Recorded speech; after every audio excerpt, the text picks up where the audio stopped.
Let's talk about an important topic today, which is gaps in your resume. This is important both for candidates and for hiring managers whenever they're going for a medical sales job. So I know a lot of managers out there, they see a gap and it's a red flag and they instantly, they have a knee-jerk reaction to not want to even interview that candidate.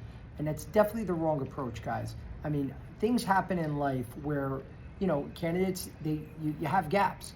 And if unfortunately, or fortunately, if a hiring manager has never had that in their career, then good for you.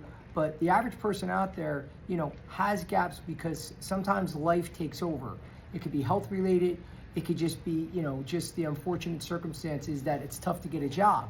So it's okay to have a gap and stop ignoring reps just because they have a gap in their resume.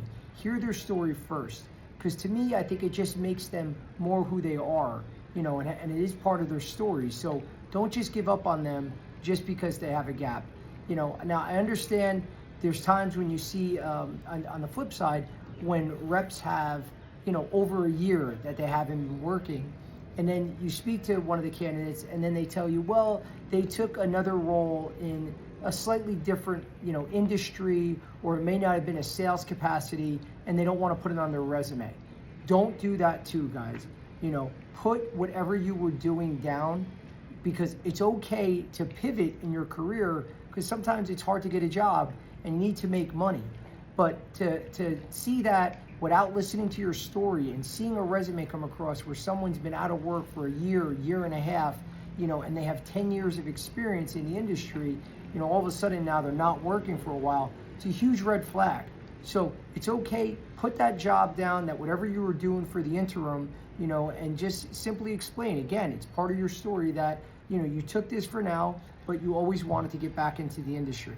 So at the end of the day, a gap is okay, but make sure that you're filling it in with some of the side jobs or anything else you were doing in the meantime, because the longer that gap is on your resume, the worse that it looks.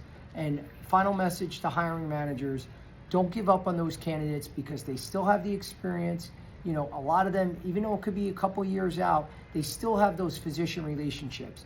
You don't have to have, the previous job, say in cardiology, it could have been, 2 weeks ago, and you have great relationships. Well, it could have also been 2 years ago. You still can have very strong relationships with these doctors.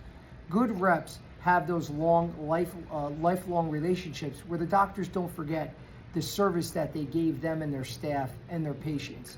So don't give up on those guys, and hopefully, if you guys are unfortunate and you do have a gap in your resume, be able to just truthfully tell your story, and in the end, it all works out.